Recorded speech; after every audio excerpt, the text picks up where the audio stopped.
Hey everyone, welcome to the second week of August 2025 Railfan updates and announcements. The Oyster Bay Railroad Museum shared a video on the Long Island Railroad 35 YouTube channel, and definitely go watch it, like the video, and subscribe to the channel. And donations are still needed to help fund the cosmetic restoration, and at the time I made this video, $2,839 has been raised. During this past July, volunteers of the Twin Forks chapter of the National Railway Historical Society have been assisting the Oyster Bay Railroad Museum in applying primer paint to a BM60 baggage car. Contact forms for both organizations will be linked in the description below for you to show your interest in volunteering. We also have an update on the Long Island Railroad number 39, as it was found that every single stay bolt needs to be replaced with new ones. The Strasburg Railroad will fabricate and prepare all new replacement bolts. Some of the old stay bolts have been sold to help fundraise for the 39's restoration. As of a few days ago, a few stay bolt caps are available at the Railroad Museum of Long Island for sale, while some will be used for display. Of course, regular donations are always appreciated, as well as watching the Long Island Railroad number 39 promo fundraiser video on my channel. Let's get this video to 3,900 views by August 31st and watch this video on a daily basis. The more views this video gets, the more money will be raised for the Long Island Railroad number 39. The Tri-State Railway Historical Society is moving forward with the cosmetic restoration of Hoboken Manufacturer's diesel locomotive number 700. Interested folks that want to get involved with this project should email info@tristaterail.org. The United Railroad Historical Society in New Jersey will have its Railroad Museum for a Day event on Sunday, September 28th from 10 a.m. to 5 p.m. The Williams Grove Railroad in Mechanicsburg, Pennsylvania is laying more track to further extend their line. The track work continues at the pace of fundraising, so go donate to the Williams Grove Railroad today. Southern Railway 722's restoration has another significant update, as the locomotive's firebox has been placed back into the boiler wrapper and the front tube sheet has been dry fitted. This locomotive is getting closer to a hydro test.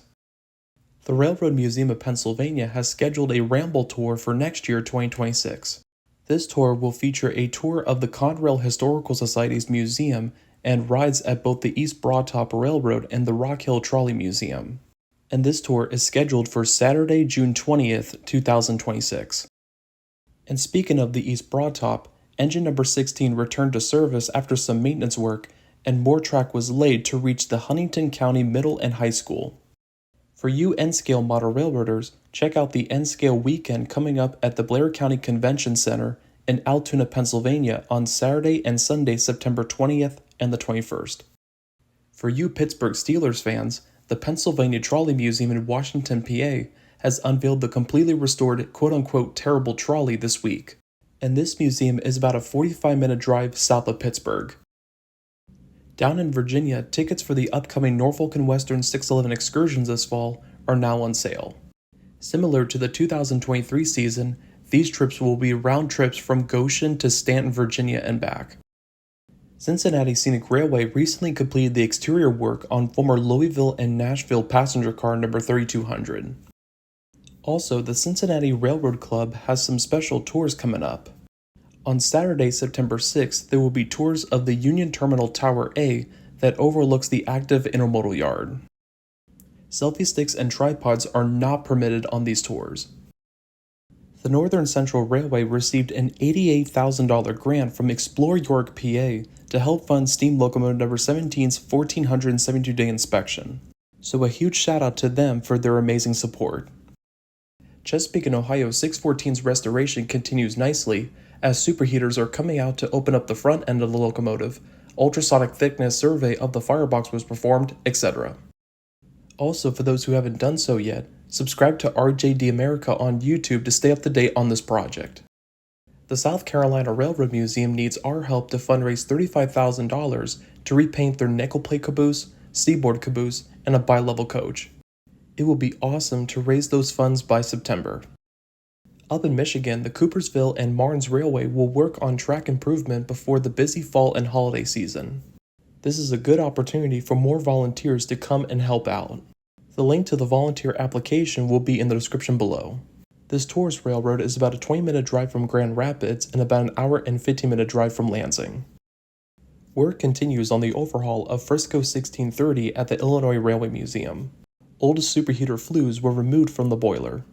You can sponsor a replacement boiler tube or superheater flue or make a general donation to the 1630. The American Heartland Railroad Society just received a former Milwaukee Road covered hopper car that was donated by KBX Logistics.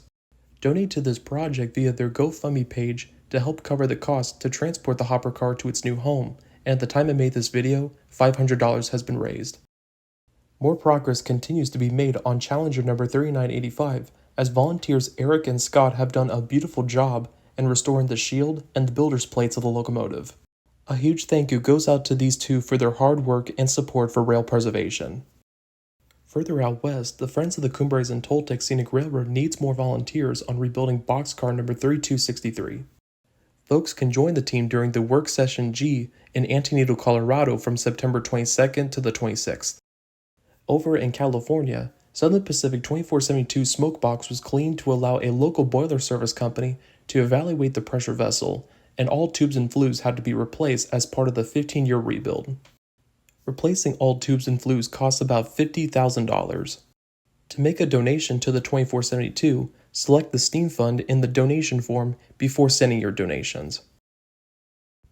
Also in California, the California Western Railroad has begun work on steam locomotive number 45 to bring it back into service. The tender and cab have been separated to gain access to the backhead of the boiler. The 45 will need at least a new backhead, door sheet, and crown sheet. In other news, caboose number 11's restoration by the Mendocino Coast Modern Railroad and Historical Society is coming along nicely too. The Bytown Railway Society completed the lettering on CP Caboose 436-436 this past Tuesday. We have more exciting news in Canada as Waterloo Central Steam Locomotive number 9 had its firebox rebuild completed thanks to the awesome crew members. Crew members will now shift their focus on reassembling the locomotive and bringing it back to service.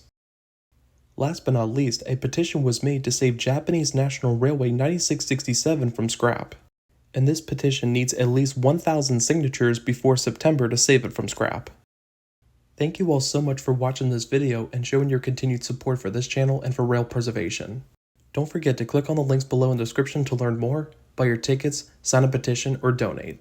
And the best way to stay up to date on more Railfan updates and announcements videos every Saturday morning, all you have to do is subscribe to the channel and click on the Receive All Notifications option after clicking the bell. I will leave a playlist of the Railfan updates and announcements videos on the left, as well as the Long Island Railroad 39 promo video on the right. And also likes and comment your support and excitement down below also helps this YouTube channel support more rail preservation projects. This is Transcontinental Railfan, and I'll see you in another video.